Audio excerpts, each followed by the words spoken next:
We know about the characters and we know about their weapons, but what are we doing with those characters and those weapons exactly? Today, I want to cover the energy system in Destiny Rising and the various activities and their classifications as it existed in the beta. With any luck, some changes will have been made for the live release, but assuming things are identical to the beta, here's everything you need to know about Destiny Rising's energy system and activities.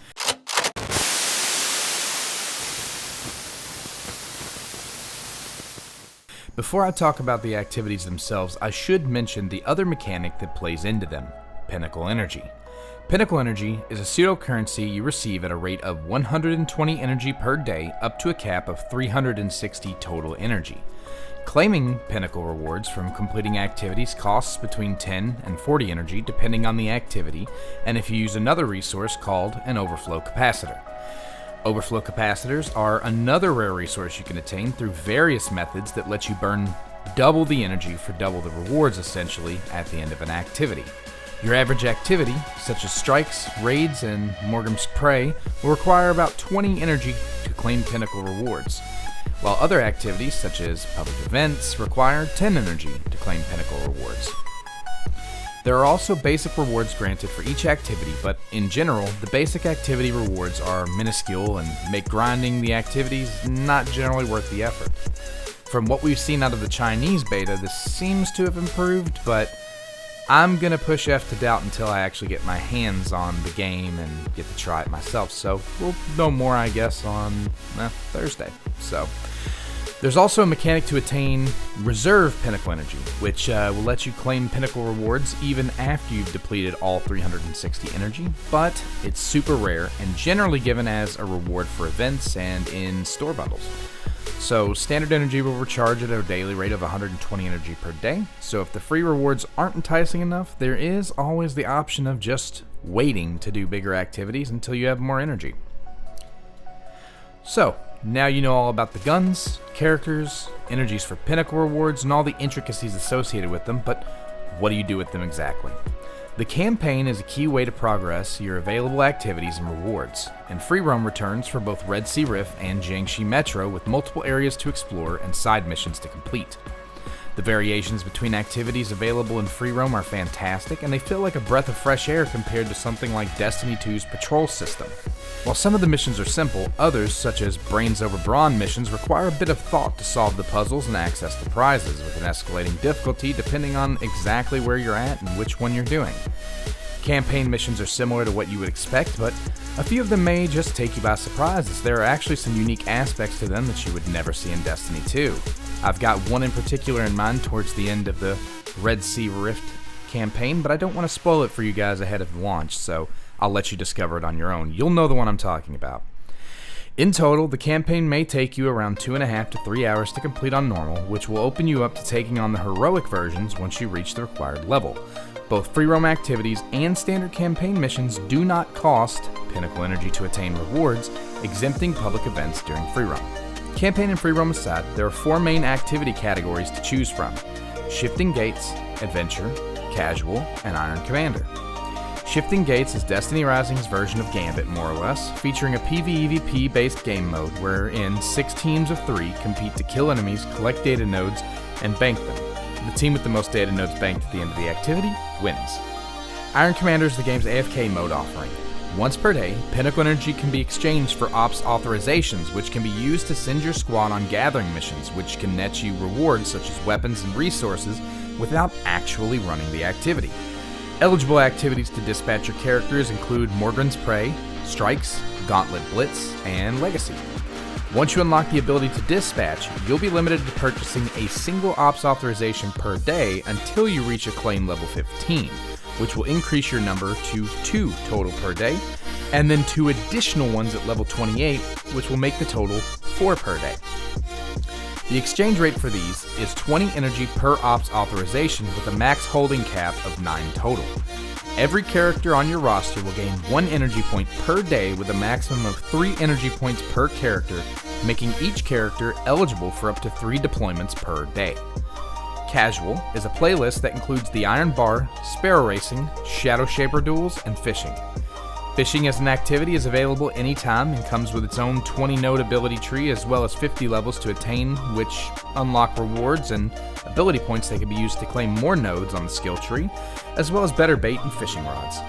Bait and rods and fish come in 5 to 6 different categories, ranging from common to exotic, with 36 total fish to catch in all, as of the beta. Fish can be sold to attain angler tokens, which can then be traded for bait, rods, and other items on a weekly rotating basis.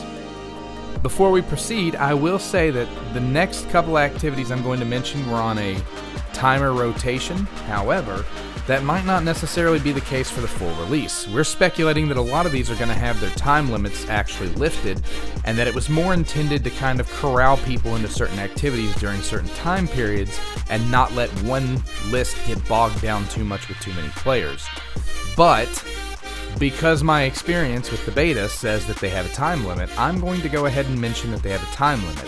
If they come out without one on Thursday, well, that's going to be a pleasant surprise. But in the meantime, we're going to work on what we know and what the assumption is. And right now in the Chinese beta, there's time limits, and so North American beta there was time limits, Chinese beta there was time limits, so we're going to assume until proven otherwise that there are time limits. Shadow Shaper Duels are a daily event available from 11 a.m. to 11 p.m. It's a card game and deck building game run by the Drifter, known as Wu Ming in Destiny Rising. Players can collect cards ranging from rare to mythic class and build a deck of 15 different cards to battle opponents in a PvP situation for card game supremacy. Various cards have various effects to build upon other played cards with the goal to have the highest value number at the end of the duel. If you've ever played the card game that's actually in WUWA, it's very, very similar, including the fact that there are 2 different stages in which you can play cards, as well as the whole energy aspect and everything like that. Each card has an energy cost and a value cost as well as its own effects. Players have 2 rows to play their cards on, and depending on the cards played, their abilities, and their row played on, the outcome can change and be different.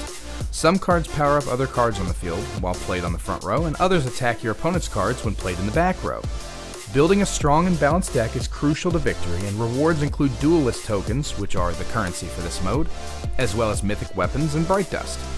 Like fishing, Shadow Shaper has its own leveling and XP system, with Wu Ming offering rewards depending on your rank.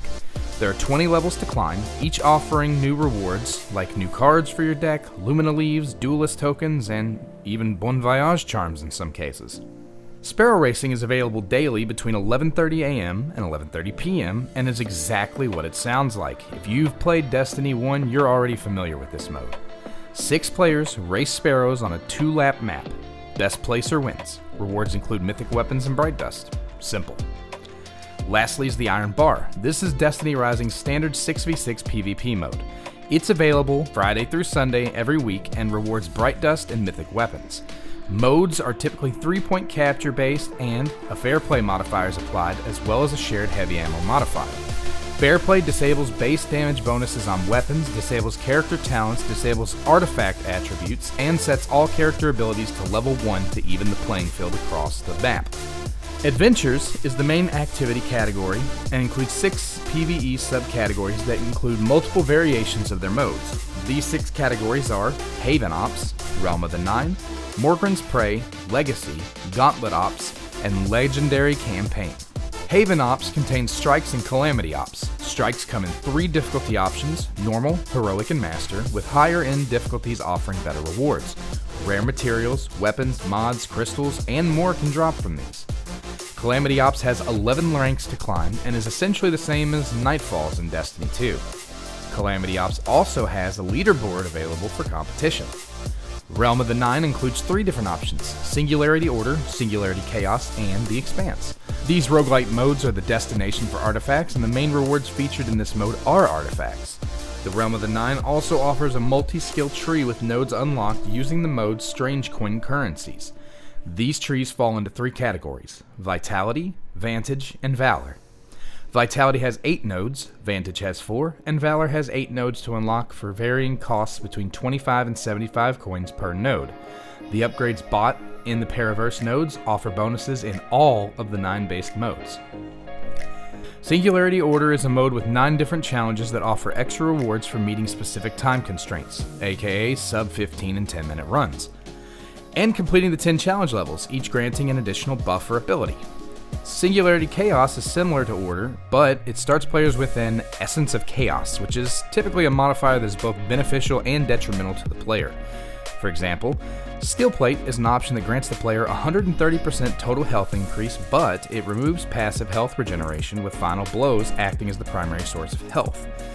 After each wave, the player gets to choose new buffs, just like in Singularity Order, but every 10 waves, the player has the ability to change characters if they want. There's also not a hard cap on the levels, and the mode can go on for as long as the player wants. The last option is the Expanse. Similar to the other Order modes, this roguelite is the Nightfall version of the 9 modes. You start with one of 3 modifiers and get rewarded every 3 waves. Every 10 waves, the difficulty escalates. Stages 1 to 10 will typically be easier, with the 10th stage being a boss wave. Like Calamity Ops, this mode has a leaderboard for competition against other players, offering titles as a reward for placement weekly. Morgren's Prey is a mode where players try to attain points to appease Morgren in exchange for rewards. Rewards can include weapon enhancement prisms, mod fragments, and glimmer. This mode lets teams of 3 choose between negative modifiers in exchange for point increases. The higher the increase, the more points earned.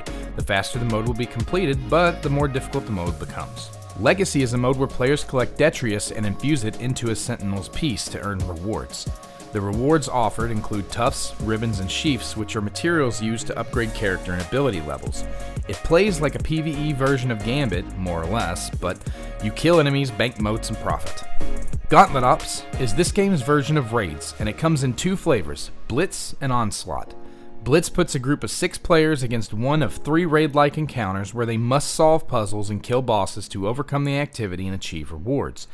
Blitz features multiple shield types, requiring more thought when building a team to tackle the challenge. Blitz can be played at one of 3 difficulty levels, Normal, Heroic, or Master, with Master adding Shinkas and other modifiers into the mix. Onslaught dials up the difficulty of the Gauntlet encounters and adds Shinkas into the mix. There's also a leaderboard allowing for friendly competition. Rewards include pull-exclusive mythic weapons, exotic weapons, and a legendary Shadow Shaper card. Lastly is the Legendary Campaign, offering 4 missions on a weekly rotation and 2 difficulty settings, Heroic and Master, and offering exclusive level-up materials as rewards. The added mechanics include Shinkas as well as specific shields and surges, making it a much more difficult experience the second time around. Now that we've come to the end of the explanation and the breakdown of all the activities the game has to offer, I'd like to talk a bit about my opinion on the system and the activities themselves, as well as how it stacks up to other gacha games' stamina systems. Let me be blunt and clear. My opinion is that Destiny Rising's stamina system sucks. It doesn't just suck, I absolutely despise it. Most gacha games utilize stamina systems as limitations to keep people from grinding too much too early and to keep high-end rewards limited.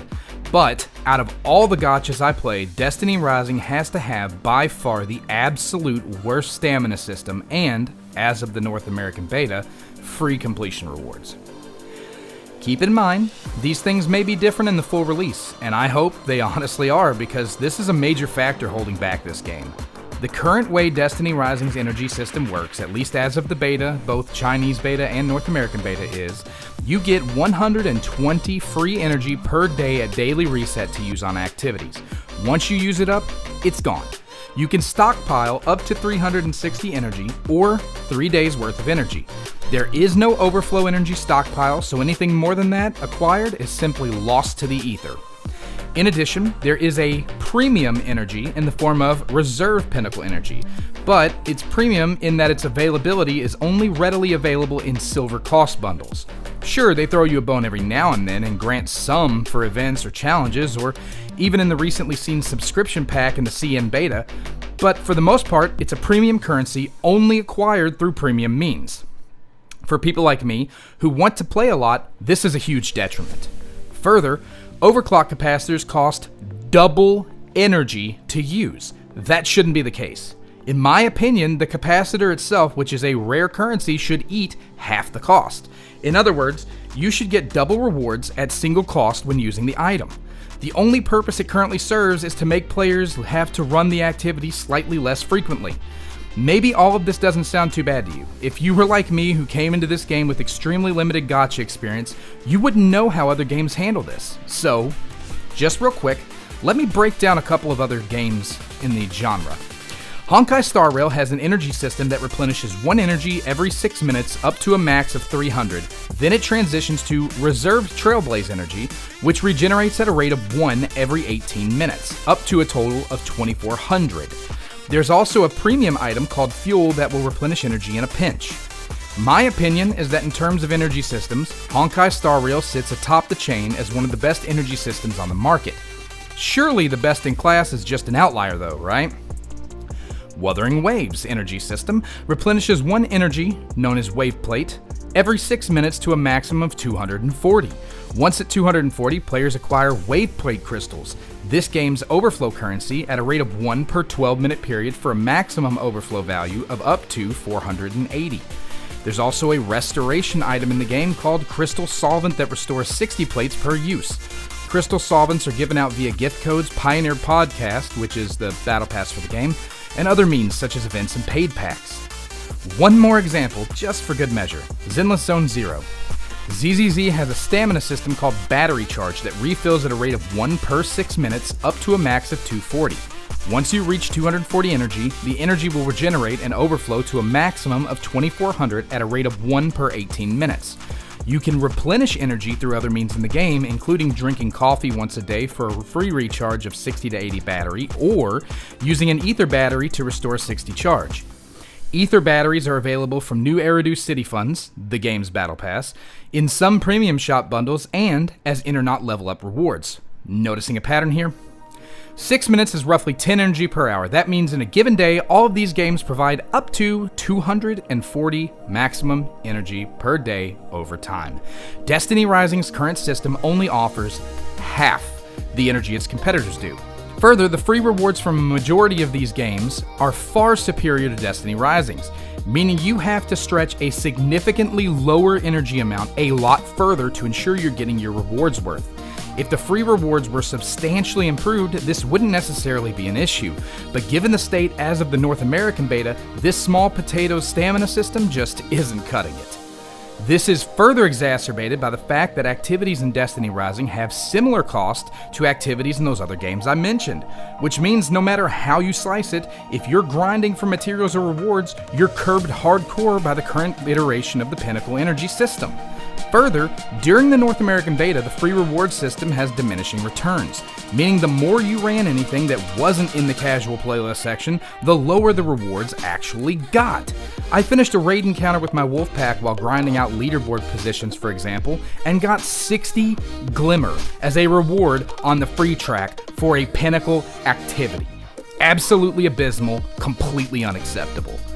Unless something's changed on launch or done to improve the situation, I firmly believe out of everything I've mentioned on this game to date, this will be the thing that kills the game and its momentum. Destiny Rising has a lot of potential, and there are a lot of things it gets right, but the free rewards and the stamina system ain't it. Hopefully, after seeing this video, you can plan your spending wisely so you don't end up bricking your account early on, as the low free rewards, crappy stamina system, and limited resource availability will make it super easy to accidentally fall into. I realize this may be a different approach compared to the other content I usually make, but I'm not a sheep who's willing to blindly just glaze the game and ignore its glaring flaws. In fact, I posted 6 to 7 suggestion posts in the Discord during the beta, and this system was my major concern. The stamina system and free reward systems were bad to me before I started playing gacha games, and now that I've experienced the majority of the industry's standard practices, it's even worse. But it's not beyond the realm of saving. Completely removing the stamina system just isn't an option. Having played a lot of these games in the genre now, I completely understand that. And that doesn't have to be a bad thing, to be honest. I think the solution to all of the problems is a simple fix. Bump the free rewards up to a reasonable amount for time investment, ditch the diminishing reward system completely and make a flatline reward structure, up energy amounts to match energy standards across the entire genre, aka 240 per 24-hour period or regen up to 240 using the 1:6 ratio, and add in energy overflow system storage. Or convert the reserve energy system to allow overflow daily energy to fill the system, not just the paid reserve energy. My biggest issue in the Destiny Rising beta was that I wanted to play. The game just wouldn't permit me to. And that's a good issue to have if I'm honest. I'm proof that people still want the Destiny experience. They just want it in a new manner and fashion. With a few tweaks to the stamina system, I think we'll see a rousing success here. So here's hoping that Thursday brings sweeping changes to the stamina system. I want to be pleasantly surprised. Hopefully this has shed some light on the system and its intricacies, and if launch does come and the system hasn't been updated, my advice to you is to ensure you burn your 120 energy per day minimum, since you can't overflow and it's essentially use it or lose it. It may feel like a waste, but if that's the hand we're dealt as players, it's still best to make the most out of it. Now that we've covered the stamina system, what's your all's opinion on it? Am I off my rocker for thinking this needs serious changes and attention? Comment down in the comments section and let me know your opinion. As always, I'm Automaton, and I'll See you tomorrow!